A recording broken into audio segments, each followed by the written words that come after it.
Colin has that. I need to go by algebra stamps. tomorrow. He has, he had orchestra today. Oh, and then and I'm like, well, you don't practice for, I'm like, literally?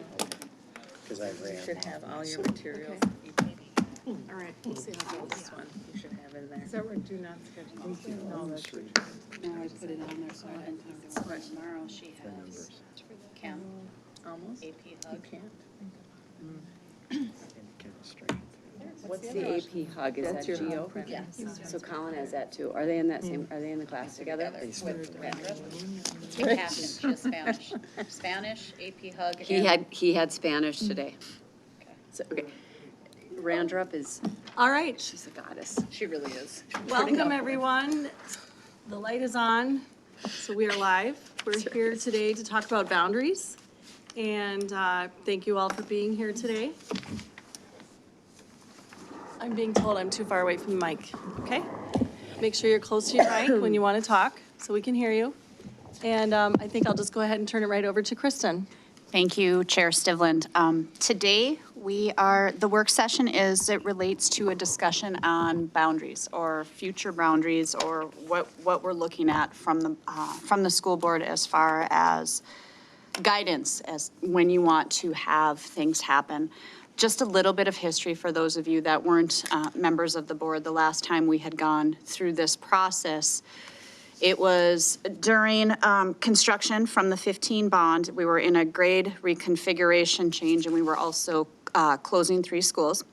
There was a committee formed to create boundaries, and at that time, the discussion at not only the board level, but the committee level was to create district boundaries that got students through a 5-year cycle. And it was also discussed at length that we knew that the South would be a problem and that anytime after 3 years, we would be looking at the South. And so here we are, 3 years later, looking at exactly what we had projected to be looking at the last time we did the boundary process. A couple of the items that we're hoping that the board has a discussion on and we receive direction on is kind of twofold. First off, when would you like us to look to implement boundary changes? And it says we're looking at either the fall of 20, which would be August of this year, or the fall of 21. And we can walk through the sheet that you were provided, and there is copies available to the people that are in attendance right now as far as considerations of what can happen. We'll walk through that.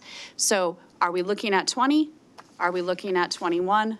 What does the board want to do with that? And then what does the process look like based on that decision? Is there a committee? Is it internal work? What is the timeline for when the board wants to see results of whatever is done for a boundary draw? And so that is essentially the purpose of this work session. What I'd like then to do is draw your attention to the handout that you'd received, both electronically and what is placed in front of you with the Stillwater School Area Public Schools letterhead. And the very top of the page, we identify the 2 schools that right now are at capacity, where as of January of 2020, you can see that Brookview is at 481 students and Lake Elmo at 700. And then for the fall of 2020, our estimates right now are that Brookview will be at 501 students and Lake Elmo will be at 686. We are all aware, Dr. McDowell has discussed the developments that are occurring. And there is a potential developments of adding another 27 students by fall to Brookview and adding another 67 students to Lake Elmo. So you can kind of see the estimated enrollment range for the fall of 2020 for those particular schools. As an aside, due to the continued growth in the southern part of the district, administration is recommending a new demographic study to support the long-term planning. Not just what we're looking at immediate for boundaries. This is going to be moving into the community, what the community design team created as we move into referendums, looking at what our district looks like for the next 10 years, what can we estimate as we move forward. So that is just an aside, if the board would consider entertaining a new demographic study. In consideration for the boundary changes for the fall of 2020, we could address the overcrowding at Brookview and allow for space at Lake Elmo. There was a map that was presented in October at the Finance Committee level. It's also posted on our webpage of what if we moved everything into existing schools today, because we do have about 300 spaces in a combination of Rutherford, Stonebridge, and Lily Lake, where we could move students, what that would look like. And that map, I gave it to you as a supplementary document. Again, not that you would necessarily go with it, but it was the discussion that we'd already had. To do 2020, we would it would be a condensed timeline for options. The work would need to start immediately, and we'd need to complete it very soon. It also condenses the timeline for families moving to new buildings. The need to close open enrollment, which requires a board resolution and alternate enrollment by building and grade level. This is something that I cannot unilaterally do when we're going through the open enrollment process to say, Brookview, we're not going to accept open or alt enrollments. The building's full. We're not going to do that. I can't say that. The board needs to pass a resolution saying, at least this year, we're not going to entertain those movement into that school because we recognize that there's capacity issues. And then there is no additional classroom space to add sections if needed. That's changes for fall of 2020. Considerations if the board chooses to wait until the fall of 2021. We are able to maintain an existing staffing timeline. That too was given to you in your supplementary information. I think Kathy had sent out an email with the staffing timeline before, just to provide some context, that we will keep staffing moving along those timelines for next year. It allows additional time to consider boundary options, probably more conducive to committee work. The results are a potential overcrowding at Brookview, Lake Elmo, and possibly Anderson. We have no additional classroom space to add sections if needed. So if the board chooses to reduce class size, we're not going to have space in those buildings to do that. Again, the need to close open enrollment and the next opportunity to adjust boundaries could coincide with a 2021 referendum, meaning you are adjusting boundaries about the same time you're asking voters to support our initiatives. I guess at this time, there is another section about considering for reopening Oak Park Elementary, and we can discuss that, but I'm going to turn it over to board members, just to, like I say, to get the context of, which year would you like us to look at this, and then what, then provide some timelines as far as to direct my work. Maybe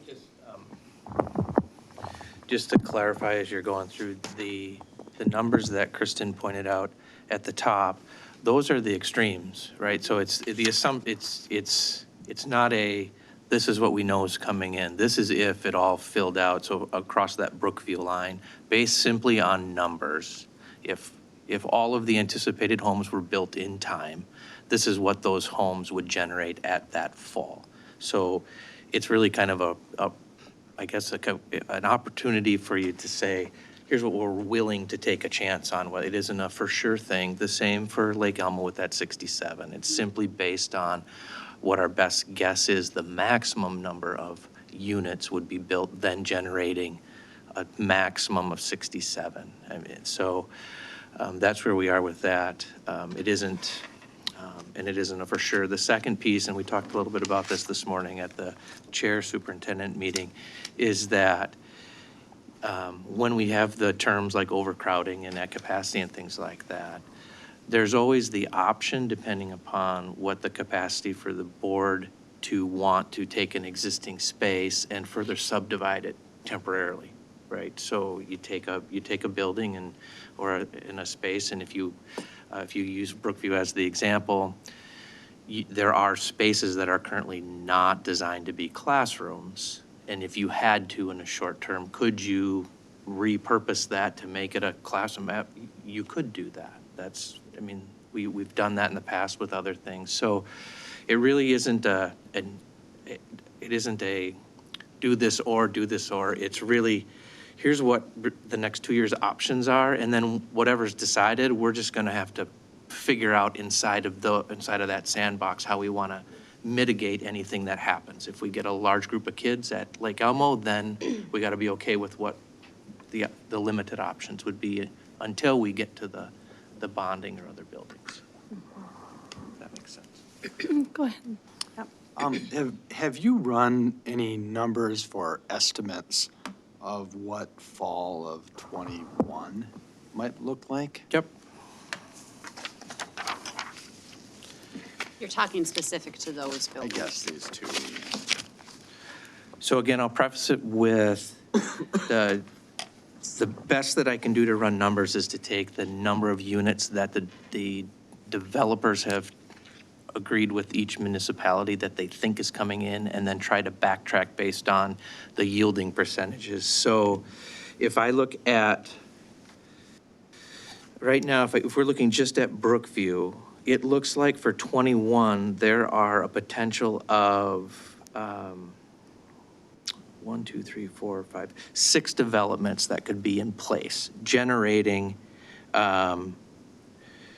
a maximum potential of 175 students. And that is after I multiplied out our 73% capture rate. So I took the numbers, the yield, and then multiplied it by the 73, so we could be as accurate as we can.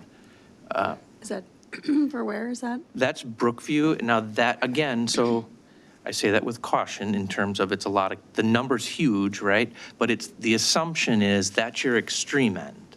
So that's if everything goes into place, that's if everything gets built out, and that everybody moves in by the fall of 2021. So I don't really have a better way to give you an estimate other than to give you that extreme, and then we'll have to navigate back off of that of what's realistic. And as Carl Batalon pointed out a couple meetings ago, things have changed back and forth about 3-4 times. We're more certain between 20 and 21 of 2 of the developments north of Brookview, the one that's going to hit the fall or hit the spring.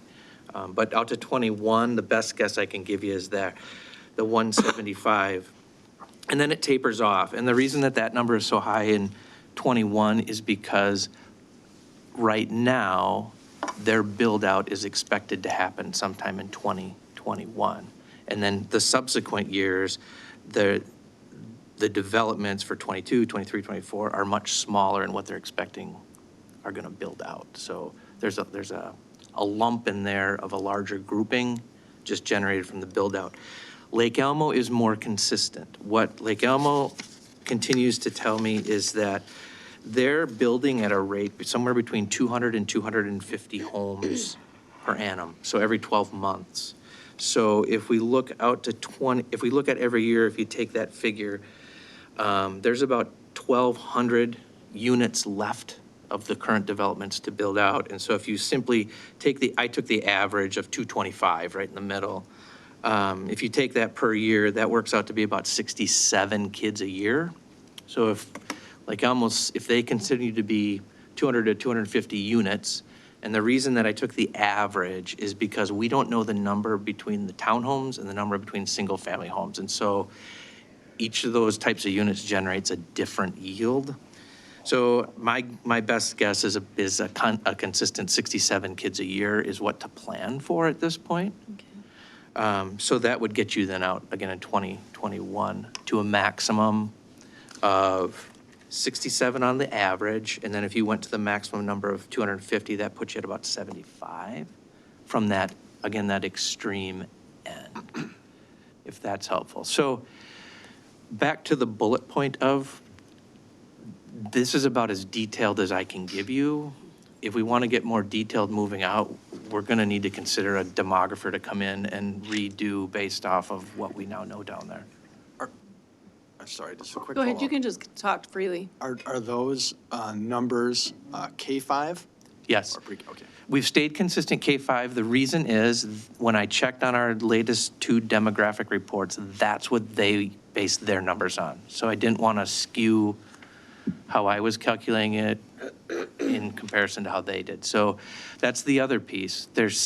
You can easily make the argument there's 67 kids, but you don't know where they're going to land, right? It could be 67 kids across all 13 grades. It could be 67 kids across 5 grades. It could be 50 kindergartners. Yeah, so that's why I think it's important to go with the extreme side. And then what's that appetite to say, okay, we'll take a risk here, but we're not willing to take a risk here.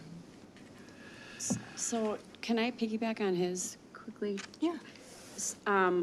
So just in doing a little math, 100 and extreme side 2021, 175 potential kids on the extreme side, Brookview, plus 67 2020 kids on the extreme side, Brookview. So you're looking at, is that accurate that it's, you add it up? and 67. I'm sorry, 27. So you, right, sorry. Yep. So it's a little over 200 potential kids on the extreme side for Brookview between 2020 and 2021. Yep, And- the and very extreme. Very extreme. And if that, do we have space to fill in at Brookview at the very extreme? No, there's not enough space at Brookview to fill that many kids, which shouldn't be a surprise to anyone. I mean, that's just the reality of it. We know we don't have that much space, but that's what brings into the question of when does it make sense for us to look at boundary changes to make whatever we need to make work? But to go back to the 175, understand that 2 of those developments, one of them is a 380-unit development, and the other one's a 100-unit development. So if that 380-unit development doesn't happen, that's a ton of kids that get subtracted out of the 175. So which is why I go back to, this is really what's your appetite for risk and how you want to decide it, because it's one of those big developments even goes out a year, and you just mitigated some crisis of decision-making out another 12 months, which leads into the bond. Did you have something? Yeah. Yes, our current enrollment again is what, 3,000, what, right now? K5? Pardon? K5? Yes. K5? 3558-ish. Yeah, I got the latest right here. Okay. And it's just a frustrating position to be in because what we were told when we closed schools was that we were not going to have overcrowding. And there are things, I mean, I read something at our December meeting, which is still on our website. There's this other one, which is still on our website, says true or false. The most recent information from the demographer and Met Council show growth for Woodbury, Lake Elmo, and Stillwater confirms minimal growth is expected. The growth will not yield significant numbers of new students. Our population is aging and new housing is attracting homeowners with fewer children. If schools are closed, remaining elementaries, schools will be overcrowded. False. Even if Marine Oak Park and Withrow are closed, we would have room for more than 4,000 students, while we're projected to have just 3,627 in 2017-18. We have less than that now, so I'm just curious what happened. Actually, I would say we are exactly how we projected. The 4,000 students actually includes pre-K. So please, the 4,000 students includes pre-K. So you have 18 classes of pre-K, which says, it doesn't say 4,000 students K-5, it says 4,000 students. The capacity that was presented at that time for the buildings that remained open was 3,775. Okay. As I stated when we opened the meeting, we have 300 seats available that we can boundary to. This is exactly what the boundary committee knew, what they made a decision on, what the board supported, and where we are. We did say there would be problems in the south. That's where we were growing. We knew it, and that's where we are today. The one element that we don't control, and again, we are 3 years out where we projected it would be a problem, is the cities of both Woodbury and Lake Elmo have grown considerably faster, even beyond their comp plans, than anybody would have known or could have projected was going to happen. That is the only variance that has happened in 3 years. So where are the 300 seats? There is, you have about 100 at Rutherford. You have 145 at Stonebridge, and this is give or take, and you have about 50 at Lilly. And that's why you were presented a map at the Finance Committee in October that said, we can do all of this. This is a rough draw. This is what it would look like. Kids still work. Again, it's not necessarily accounting for Dr. McDowell's numbers of here are the developments that are going in, but we can do it today and have a space for every kid in an existing building. I'm aware that it was presented at the Finance Committee, but I thought the way boundary changes were done in the district is that there was a committee and that they were different options presented. There absolutely can be. The whole point of what was presented at the Boundary Committee and what was stated at that time was it was a rough draft to say, look, we can do it. We can form a committee and people can walk through the process, and that's very appropriate. This was just to show that every building wasn't full and we could still make it work within the buildings that we have at that time. That was the intent. Yeah, I guess I'll jump in here. I feel like I don't have an appetite for proposing any kind of boundary changes for 2020. And it sounds like, based on the numbers we have here, hopefully we can kind of make it work for 1 year. But because it's such a fluctuating situation, I agree. I think we do need a new demographic study. And I think we do need to take the time to get the new whatever boundaries that we may decide we want to do, like, correct. I think we do need to consider what this building might be used for. I think people need to weigh in on that. I mean, it's obviously space that we could use, so let's talk about what might work, let's just at least consider it. And then, obviously, we're just, getting ready to receive some information from the community design team on, what new facilities we need going forward. So all of that, to me, is really important information for us to have to consider that ties directly into whatever we do with boundaries. I feel like if we try to do something now, we're going to make a rush. We're going to, it just seems really rushed to me. A related question, Bob, I'm curious, and maybe you know the answer, maybe you don't. In your conversations with Carl, Yep. and you alluded to two developments, one was 380, and I think the 380, other one- there's a 380. Yeah, Yep. 380, and the other one was about 100. Are there indicators along the way? Like if we did what Sarah proposed and did not move boundaries this year, say even the next school year starts and all of a sudden you see, hey, they broke more ground, or what does Carl or what do others use to confirm that 380 along the way? Or do they wait till they're all done and that's it? So that's the question that I keep asking them to push, like, can you give me what we're calling the build-out rates? And it doesn't seem that there's any confirmation other than when you see the sewer and water being put in. Because once the sewer, I think he explained, I think I remember him talking about that. That's kind of that's when we know that it's at least started. Because once the infrastructure's in, then that tells you that the developers are ready to. They're going to start pulling permits. Well, and see, Somewhere. what I'm looking at is sort of like, I have a pretty good idea when I go past where White Oaks is. And Yep. all of a sudden I see they dug a big hole. To me, that's an indicator something's coming. And I'm saying, even with this additional 380, do you count those? Do you look at building permits? Yep. What are kind of the So- indicators? My game plan moving forward, since we learned how fast it's changing, has been to just continue to check in with them more frequently. So I have taken all their information, I have it in a spreadsheet now, highlighting what do we know, again, without a demographer doing it. Like I said, the best I can tell you is right now that 380 is maybe it's going to go in. It's planned to go in, but could somebody back out? Absolutely, I think, Yeah. at this point. See, that's what I'm wondering, because like, for example, not too far from where you and I both live, off of Boutwell, they put in that new one, I think it's on Crescent or something like Yep.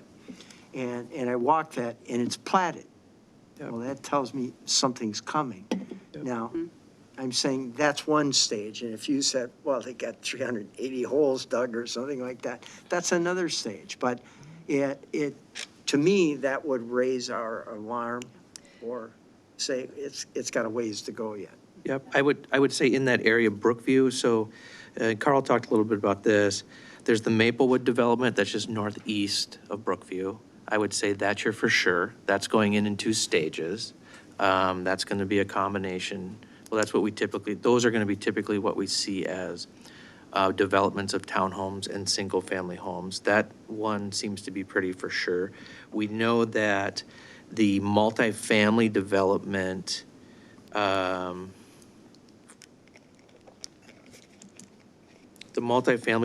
that's going in on the corner of Hudson Road right there, that's already been graded. They're grading, that one's going in. So that will just depend upon how fast it fills up.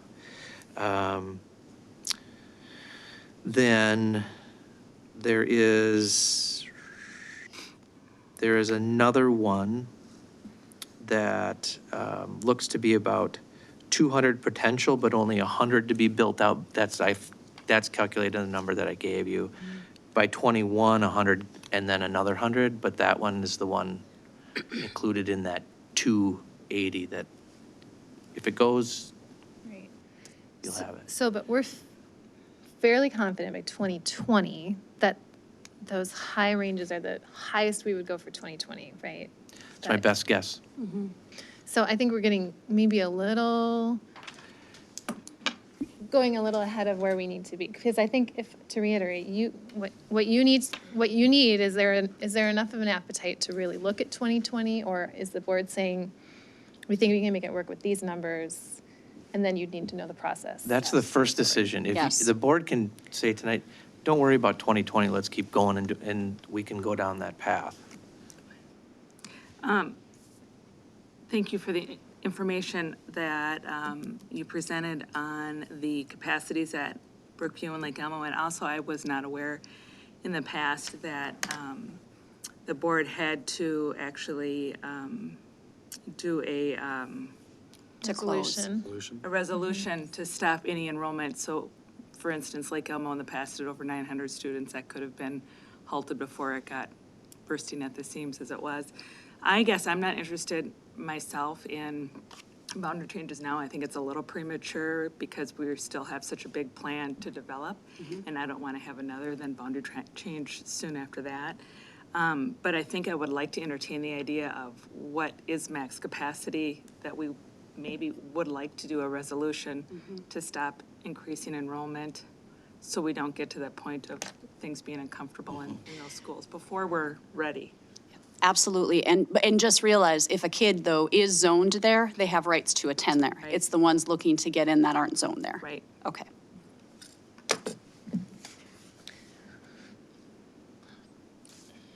Anybody else have anything? I'll ask a ahead. question. What if, we're looking at 2020 then, with those numbers, what does that look like on the inside of Brookview and Lake Elmo? Looks like Lake Elmo might be relatively stable to what they are this year. Yep. Brookview appears to be up somewhat from this year. Do you know what that might look like? Because obviously we Yep. talked about. So from an instructional space, so having done no plans with it, because we wouldn't start entertaining, because that gets people, the minute you throw it out there, then people get kind of uppity about what are we doing with this. However, the thing to remember with Lake Elmo, we'll start there, is the 5th grade class is about 145, 146 kids right now, and it's the biggest class there. So theoretically, if everything holds true from a space of classrooms, we're going to free up one classroom space when they move out to 6th grade because the following classes are smaller. They're not at that 140, 150. So with Lake Elmo, what we would anticipate is if the kids come in, you'd have a little bit of wiggle room for an extra space there. Then if you go larger, if you go bigger than that, have more kids, now you're in the same spot you are with Brookview. You have to look at where are your larger spaces that aren't currently classrooms that you could turn into temporary learning spaces inside of the building. So no different than art at Brookview, right? So you take the concept of, you take an open space and you say, can we repurpose this for X amount of time to do this?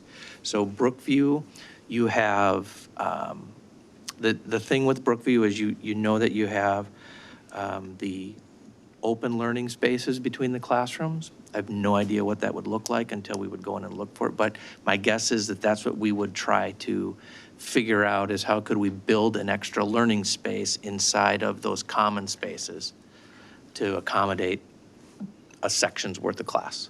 Which I just want to acknowledge really quick, like, that's not ideal, obviously, right? No, That's not but- ideal. But it is something we have done in the past. For example, at Rutherford, I think at one point we had over 800 students there. Now there's about 560 or something. And when I go in that building now, it feels pretty full. I can't imagine having 800 students, but they made it work. You know, they used the spaces that were available. And for a temporary solution, it can be fine. Yeah, we're a little more, yeah, yep. I know you presented this information in the board packet, the 14-year enrollment. The 14-year enrollment projections, or the history that you have, you presented all of the breakdowns. Could you, or do you know offhand what open and alternate enrollment is to Brookview and Lake Elmo? How many kids are currently in there that weren't assigned to, or you're Yeah, saying? open and alternate, currently there right now. I can't You don't know possibly pull that offhand. off the top of my head. That would actually sitting be here. good to know, though, if we could get that at some point, yeah. If we Well- have that sheet. Yeah, it's in a board That packet. opens Yeah. A couple times. Yeah. Who comes in from Again, I where. just wasn't Yeah, I wasn't either. prepared, prepared for that. I have it, I know I have it. And here's, I guess, maybe to say, absolutely, it doesn't change where we are today. So, you know, as we have discussions on, I don't know that it alters the timeline of either the fall of 20 or the fall of 21, because it is what it is at this point. But it's certainly a conversation of how to proceed. Yeah, I guess I'm interested to know how many boundaried students are in the buildings. Yeah, Yeah. we can get that. boundaries. Yeah, Bob's we can get working that, on it. yeah. I lost Jen, the did you have internet for something you some wanted to say? reason. Yeah, I tend to be nervous about the idea of the boundary change for 2020, given, we haven't had a demographic update in quite some time, and that's a concern to me. I would really, you know, it's a big guess, you know, that we're making here, but the bigger concern for me is, so even if we make it in 2021, you know, you've got this number of kids at Brookview and Lake Elmo, and we wait for a bond referendum to pass in 2021, hopefully it passes, you know, then what's the timeline for those schools to be, those kids to be in those classrooms in the, you know, added on to Brookview, and B, you know, what if it doesn't pass? So it's, my concern is just, I mean, if we're looking at these numbers, even if it's a guess, this is incredibly massive. And, I mean, is the building that, Mark, there's a development that's right off the back of Brookview that's, it's past that tree line, is that what he was talking about in this? Is that the? It's northeast of Brookview. Okay, and what Yeah. is that number again, the Maple and Northeast of Brookview, what is that? Because that's gonna go, I mean, market is strong right now, it's, That total development for that is expected to be 154 units. what's the density? Densities, is it, Those are Multi- single family? families, so Okay. it's about a 0.4. okay, So that's the one, though, that I've got calculated out at 38 homes a year over okay.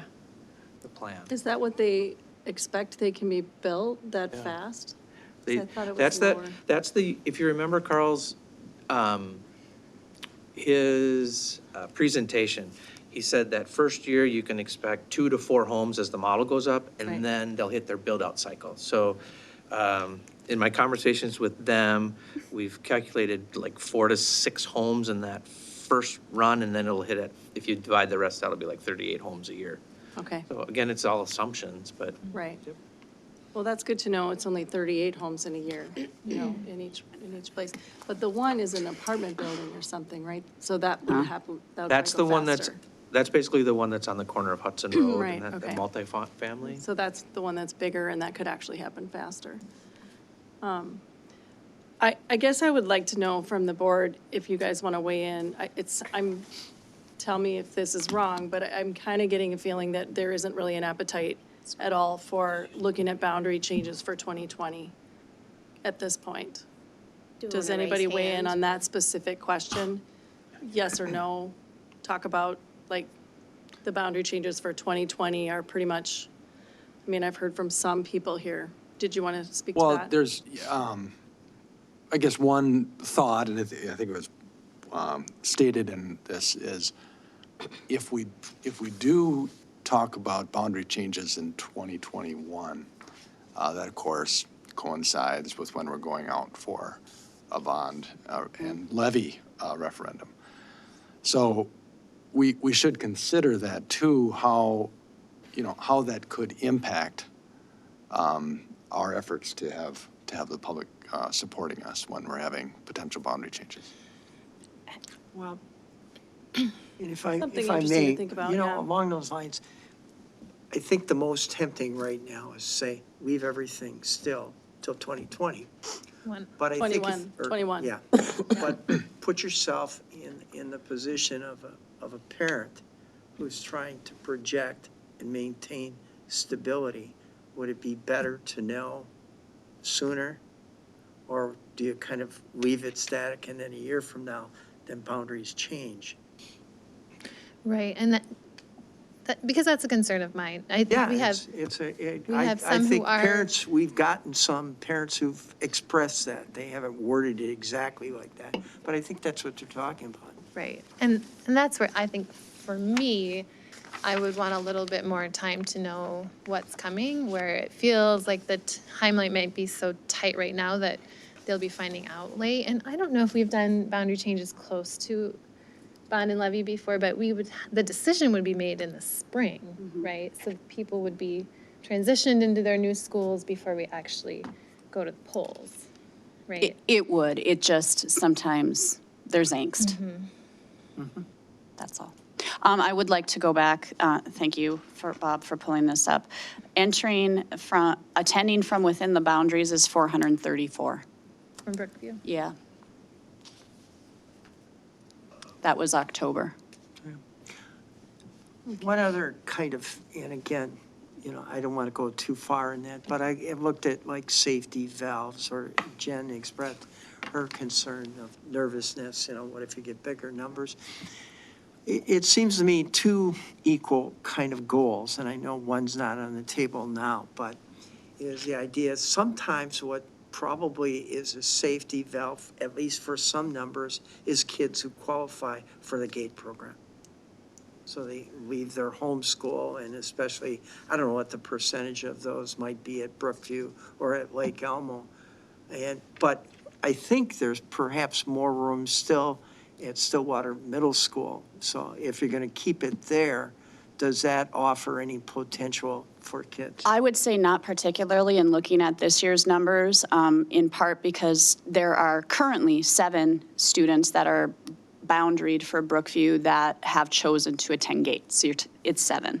But the only other one, and that's why I said it's with the second link, I think we run a pretty minimal GATE program from my vantage point. So I'm saying, Yeah. and again, not to solve that tonight, but looking at possibly expanding that program, maybe even kids who qualify, or even potentially the grades for kids. That's a really interesting idea. I hadn't thought about that. I appreciate that. Go ahead. So do we have the number for boundaried students for Lake Elmo also? You said it was 434 for Brookview, right? As of October 1, yes. And it is total attending from within boundaries at Lake Elmo on October 1 was 572. Kristen, what's the total? The total at Lake Elmo, 572 out of how many? The Lake Elmo enrollment was 697.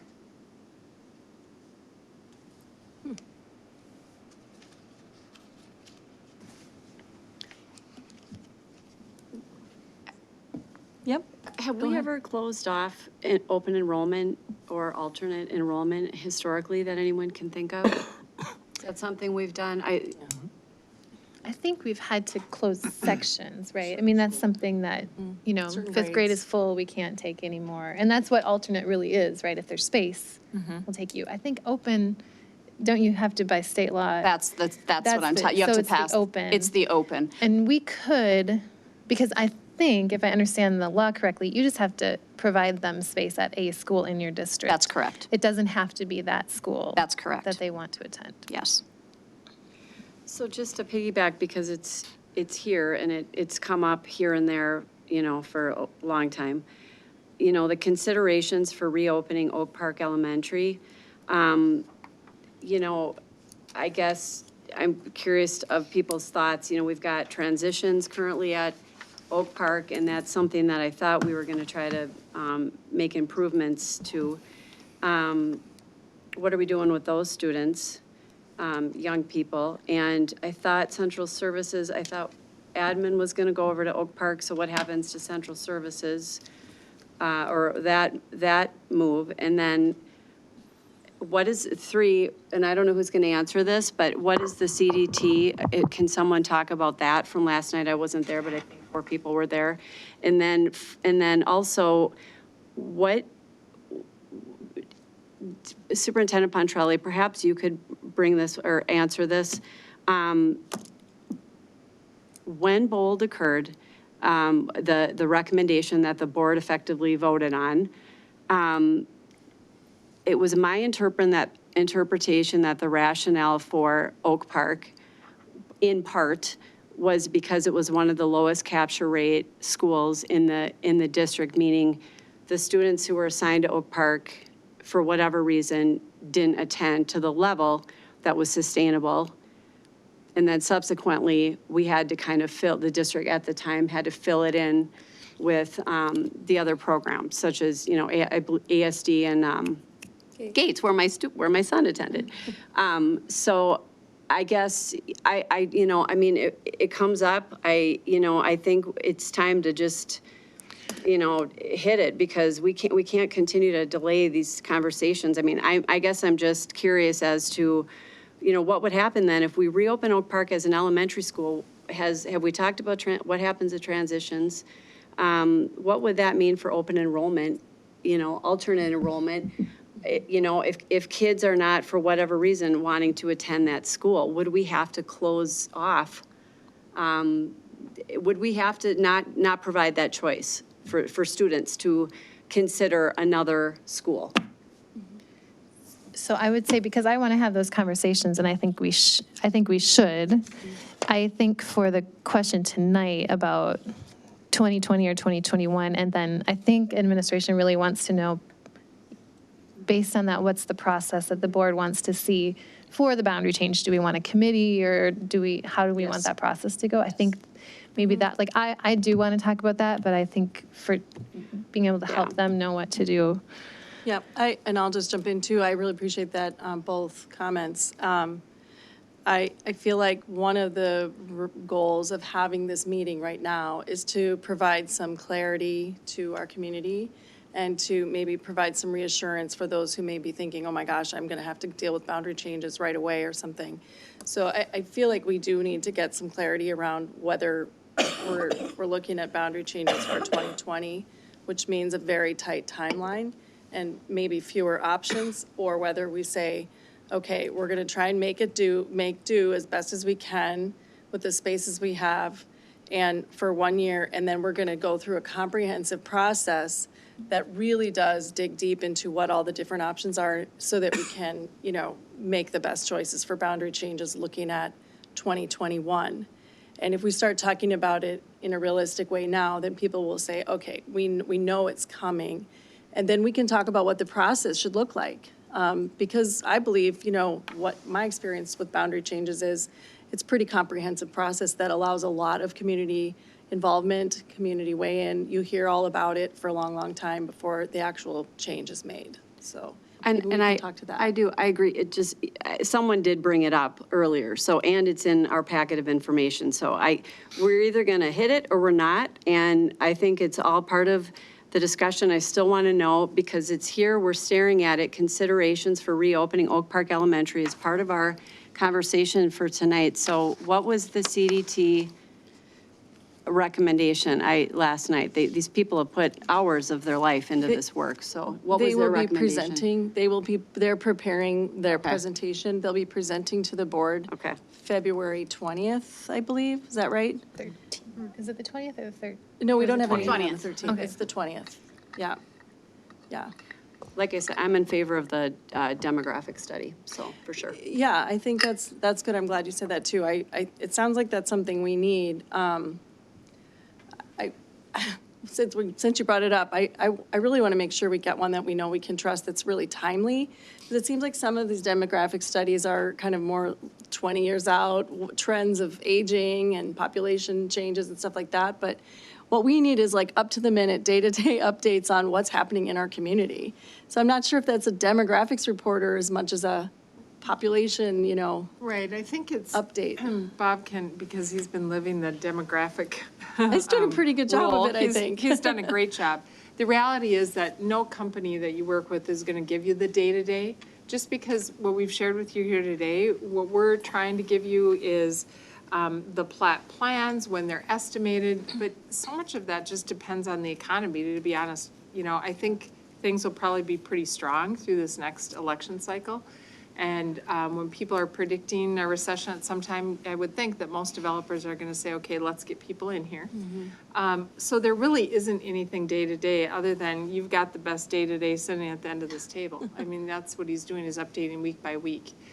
The trends that you were talking about that you've gotten from, for instance, from Hazel Reinhardt in the past, all of those impact your long-term. And when you look at this project, and I think John Hunig said it well last night, is if we do go with the 2021 bond, and then you go through the planning that you need to do, if you have new elementaries or remodel, all those kind of things, it will probably be 2024 before you have students in new spaces. So that almost brings you out to your 5-year plan. So you need somebody who's going to help you look at the next 5 years. And the only way you can do that is look at all the different formulas and put in the trend information that we have. If you look back, Hazel's numbers for this district and others have been really pretty spot on. We've already done a little bit of looking into, I think Hazel was about 18,000. 19.5. 19.5 for a full study again. We've touched base with Washington County, who's used someone differently.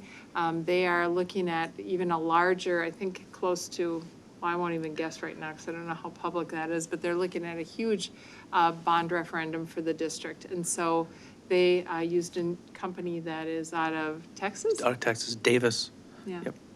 That looks impressive, and so we could come back, if the board is interested, come back and say, these are the companies that are available now, this is what you get for this much money, this is what you get for this much, and you could decide what you might want to go So do with. we go out for bids for that, or do we, okay, can we put that on one of our very soon? Because I do agree that what we have only takes us to, 2024, Well, and we need yeah.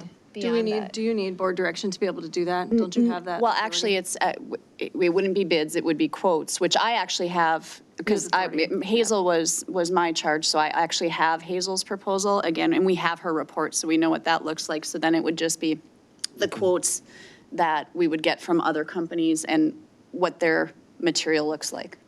And I guess I was just wondering, you don't need board direction to get the quotes, right? You can get the quotes and then bring them to us, and then we can make a You decision. can just give us direction now, you Yeah, don't need a yeah, formal right. vote. We're hearing that we're going to We're hearing, go find the get information. that. Do it. Go get okay? it, yes. Okay.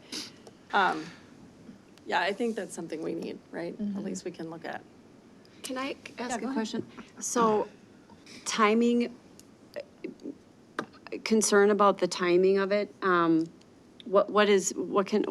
long can we expect, if you could throw out a timeline, is it this something that could be turned around? Say we get it on the next agenda, or, whatever it is, 1 to 2 agendas out, and then say, go, we've picked our trusted, or, whomever we're going to choose for that, and then go out and do it what do you think timeline, how long is, Month? yeah, is it, are we talking months, 6 months, 4 months, 3 months? Any idea at all? I'd guess 3. 3, okay, okay. Yeah, you're probably 3, 4 months, depending upon when they can start. Yeah. Okay. It's always Okay. that. So Right. wherever you end up in the Full-time, They queue, can start right away. Okay, thank you. Once it's I think something else that might be helpful too, the Texas group sounds intriguing, but maybe just because they're from Texas. And so I think it would be helpful to know the features that South Wash found appealing to go that far to bring somebody yep, in. and I'd want to share that with you because that's what I found appealing about it. That's the question I asked them. I wanted I to see mean, what, that's not the norm, and other people have probably done studies, but Yep. that doesn't mean that's a bad idea. It might be an excellent idea if they give you the answers. we can at least give you a couple options that, and whatever you feel makes the most sense for you. Could you say more about that, Mike? I don't know that I know. Well, I'm just saying, I don't know what it is that they do that Hazel doesn't do, or Yep. somebody like that. So Or is it Southwash, just like going to a doctor and you go to the doctor who gives you the best results? So here's for example, I think what I'm hearing you saying is, that I could tell you that I saw in it. When I looked at the information they gave to South Washington County, back to the breakdown of potential yields, they break it down by grade level. So their numbers tell you, here's what we anticipate. That's cool. From K1, 2, 3, 4, 5, 6, and then high school, which is something we haven't seen in our other studies. So stuff like that, I think is what you're asking, is what's the difference? Yeah, because obviously if you're going to Texas, you're going Should to break pay that down that way. more. And so what are you going to get for it? That doesn't mean it's bad. It might be great if they give you more information or valuable I don't know. information. Okay, so I think I just want to get some clarity. We're not looking at boundary changes for 2020, at least as from what I can tell so far. But if we start talking about boundary changes for 2021, Kristen, do you think, could you talk a little bit about what that process will Absolutely. look like, or what options we have? How do we begin? Well, I'll run through how it was done the last time. So a committee was formed, and we had taken, I want to say boundaries were done in 11, which was prior to my tenure with the district, but we took the committee that was still willing to come from 2011 and placed them on the, whatever it was, 2016, 15, 16 committee, in part because it's a steep learning curve. Okay. There's a lot of detail to it, so anybody who has information and who has gone through the process, you get a jump start on the work. Nonetheless, you form a committee, and that committee, at least the last time, consisted of someone from every area. There was Withrow Marine, break it all the way down. There was a representative, and then there was building level staff. That's how it formed. The committee then, or at the time when we were forming a committee, the board was also working on a guiding change document, which is in your supplemental information, that said, here's our reality, here's our desired results, here's our non-negotiables. So, we will not break a law is a non-negotiable. We will not bus a kid more than 75 minutes. We will not, what it does is it sets the parameters, or the sandbox, if you will, for the committee's work. So that way, when you're at committee and ideas are being thrown out, it helps the process significantly because you're not all over the map. It's nope, the board said this is what is important, this is what we need to go. One of the examples was, you do not pass, you will not boundary to pass one elementary school to get to another. Like, you're not gonna, that's not what it's going to work, what's going to work. That might be something, but nonetheless, the board established the rules at the same time we were forming the committee. The committee went, did their work, came back to the board with a few options, merely as a report at that time. Then we went to the public. We had a few meetings, one at Oakland, one at Stillwater Middle, allowed community feedback. Committee then took that back, redid some work, went to the board with a final couple of recommendations, and the board made a decision. So, and I want to say that process probably was 3 to 4 months.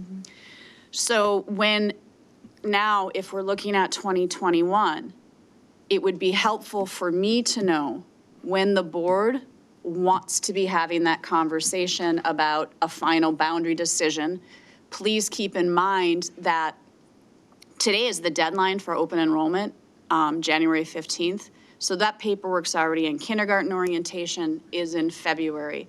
And so back to the ability for families to plan, to people to know what's going on, quite honestly, if you hit this time of year next year, you're too late. So when does the board want that to be happening? So there is a decision, so staff can plan, families can plan, everybody's very aware of what the fall of 21 will look like. So it sounds to me that maybe by November would be time to, if we had a decision by then, it would give families time to decide, do I want to go for alternate enrollment? Am I good with this? Does that sound right? So then backing up from there, 4 months, you're looking at getting started. Well, ideally, what I would do, if we're going to move forward with the demographic study, again, having that information, I would love to be working on this coming into the spring, early summer with the board and establishing a committee, because sometimes schedules are just a little easier, hard, you know, you don't want to, there's that first back to school rush, there's events, calendars get full, so some of that work I'd like to spread out just a little bit to allow participation. Right. But at least I can map it that way.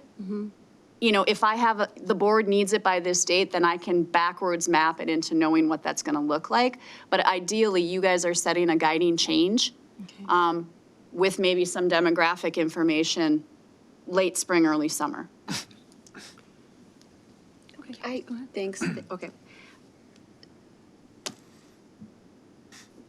So if we were to, and here's, looking at the years, you know, if Brookview would have been added on to, we would have had the 8 classrooms and that would have been ready by, would it have been ready by the fall, this 20? When would back in November, the November vote, they say that went. Would it have been ready by this upcoming fall? Fall of 21. 21, okay. So say in fall of, say we pass the referendum and a bond. So say we're doing the boundary changes for 21, in 2021, and we pass a bond referendum same year, and that passes. Brookview is expanded, 8 classrooms. Are then we looking at another boundary change in 3-4 years after that? Well, Brookview, even though Denise had said, you know, this is your timeline, like you're looking at 24 if something passes, the advantage we have to Brookview, it is we're farther along as far as concept draws, you know, what that would look like. So we can move a little bit quicker. We're not starting from scratch on a site. Okay. So Brookview could potentially, given the timeline, open with the additional space in 23. Right, about 18 months. Right. But would that still need another boundary Well, change but back to the committee's work of the board's going to set the guiding change, and if it's, you know, that's when you have that conversation of, we want this, we don't want this. I mean, that's when you start going, how does this look and what are we willing to, how much are we willing to hedge our bet? Okay, I got it. Thank you.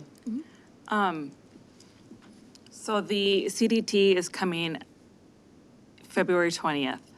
I think we probably need to plan from there and then move out to when we're going to make a decision and a recommendation and what we're going to do and do these simultaneously with moving forward, then bringing in the committee to start planning changes in what we're doing. So we probably need to establish at this time as well when we are going to come back with, at what time we're going to come back with our recommendations and what we're going to plan on doing for bond levy.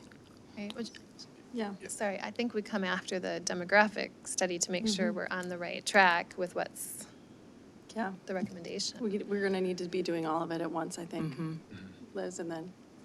I just wanted to clarify something really quick, and I would love to talk about Oak Park too. I think I've made it no secret that I would love this building to be open.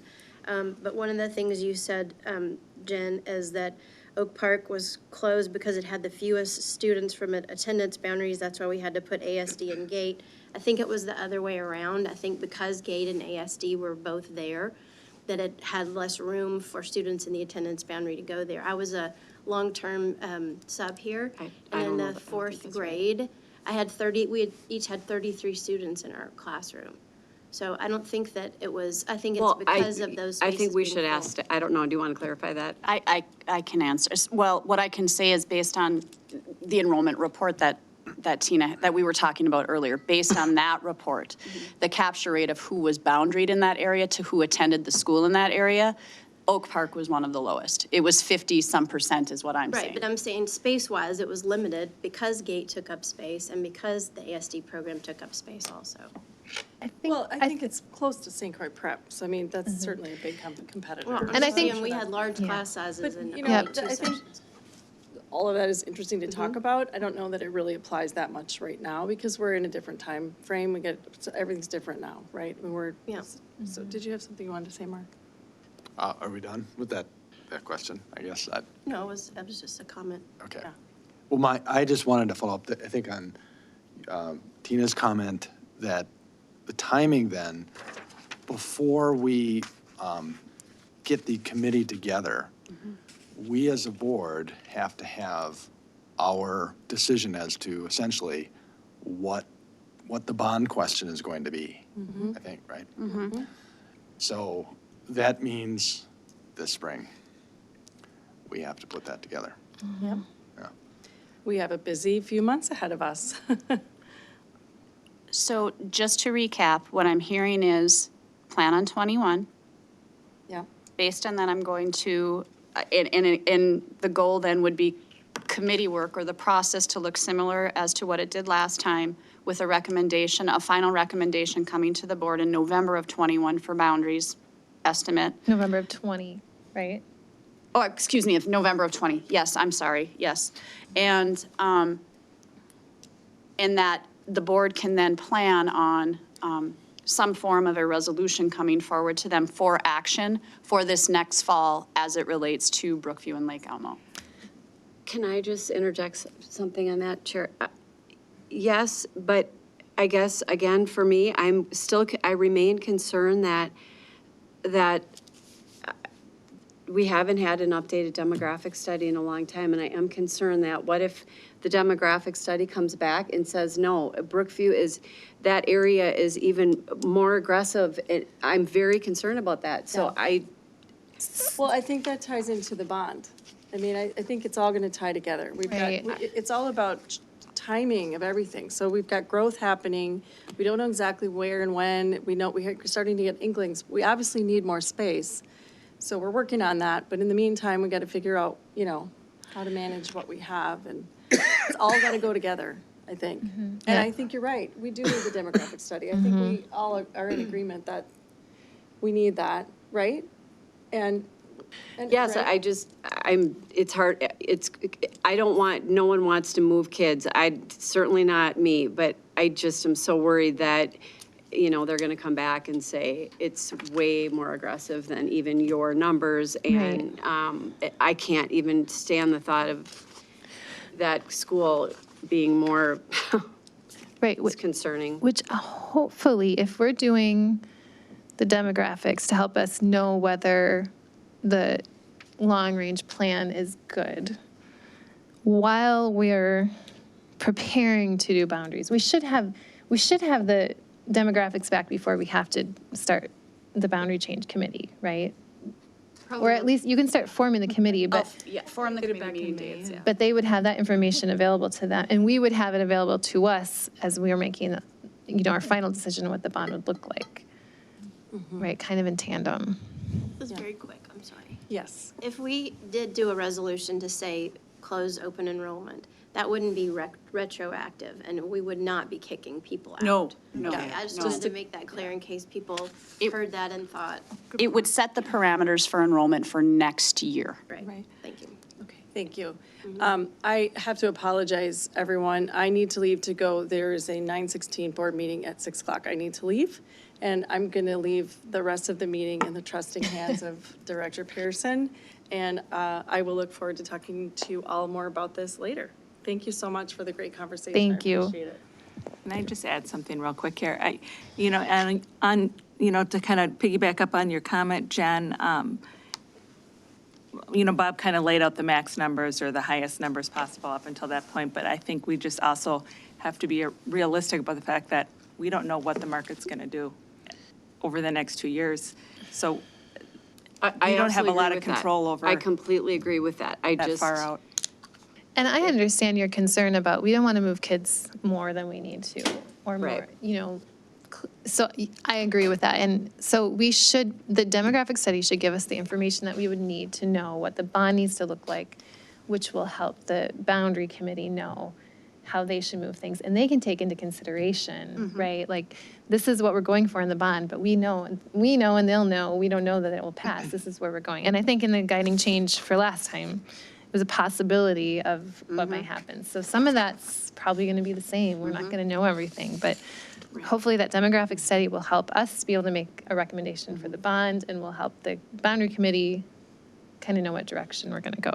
Historically, how do folks get on the boundary committee if they're interested? Is there like a questionnaire? How does that work? So what happened in the past is, again, we try to bring back the committee of old in particular areas, and then it was, again, it was representation, whoever, and I want to say people went to their building level principal, a parent or whomever, and said,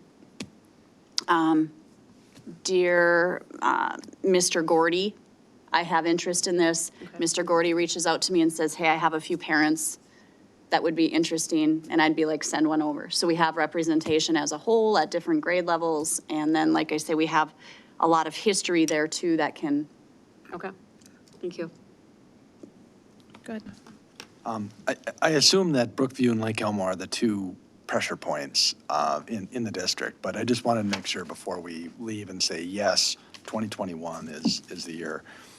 Oakland Middle School, where are we there? Do we have issues coming? So Oakland's gonna absorb that 145, that bigger section next year, right? So as those fifth graders become sixth graders from Lake Elmo, Yeah. they're gonna go to Oakland. So Andy Fields is gonna have a bubble that's gonna go through his building. It's gonna be sixth grade next year, seventh grade the following year, eighth grade that following year. So he's already in the process of planning kind of the same thing. Principals oftentimes are put in a spot where they've got to do this. How do I navigate a bubble of kids? He'll be in the same, after that, it's the same question that we talked about with Brookview or Lake Elmo. If a bunch of kids come in and more than what we anticipate comes in sixth grade or seventh grade, then we may have to look at being more creative inside of the building that we have. But right now, Oakland Middle School, as a sixth grade staff, and I know they've already started this, is just gonna have to work to find ways to be creative with that bubble at this point. The other piece that we have to watch and continue to watch is that feed into Oakland, just in the grand scheme of things, because if this fifth grade class comes in as a larger class, and for some reason, the following year, across all of the feeder elementaries, that next sixth grade class becomes larger.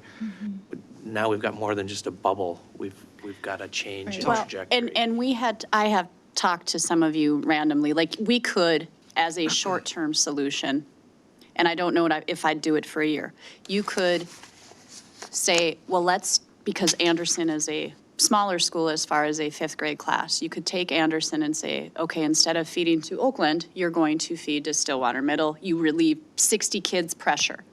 The thing is, what you have to consider is you could do that, but if we're going to do the boundary change process, naturally, students are going to have to move from the schools that feed Oakland to the schools that feed Stillwater Middle. So you'll get this because you're going to push components to Rutherford and to Stonebridge and to Lilly, which then automatically raises Stillwater Middles if we're waiting till 21. So I don't know that I'd change who feeds whom if we know that we're doing a full-scale boundary that's going to push people central to north regardless. And I think that's important to state out there, because I think there are some concerns about even switching, as you say, Anderson over to Stillwater Middle. I assume that if we all agree that we're going to be talking about 2021, that's across the everything. board. Right. And so that Absolutely. the current fifth graders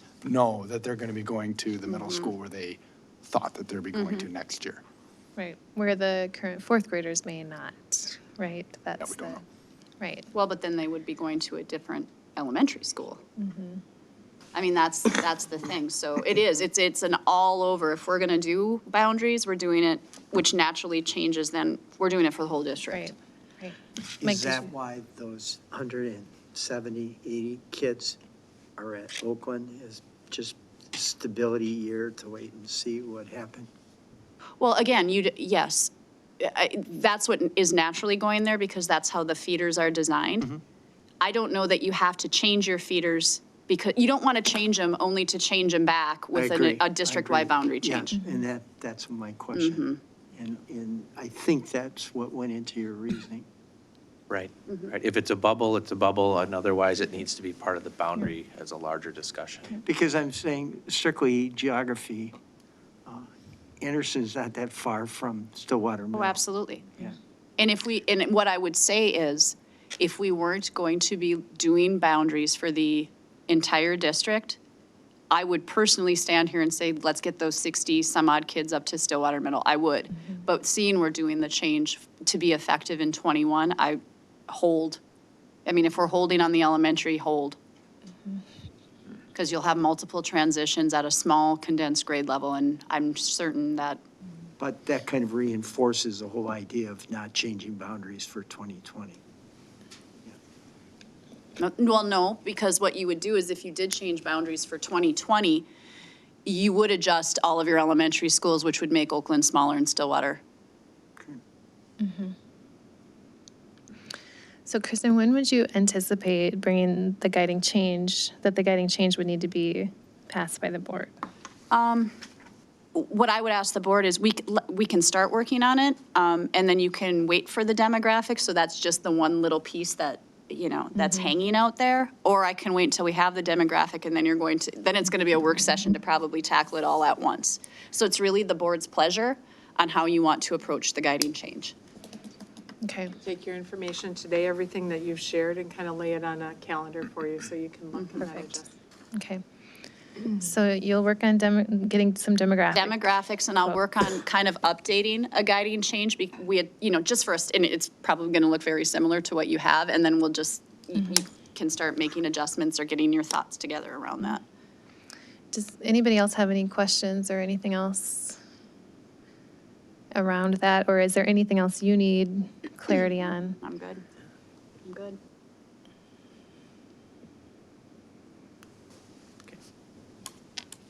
Okay, if anything else comes up, I would just let Sarah know that you've had some other thoughts or questions. The one thing I would like to say, so I explained how people got on the committee before. If someone approaches a board member, of course, you act in the same way. Just notify me that this person would like to be on, and I will reach out to them and go from there. Great. Thank you. Thank you all. We're done early.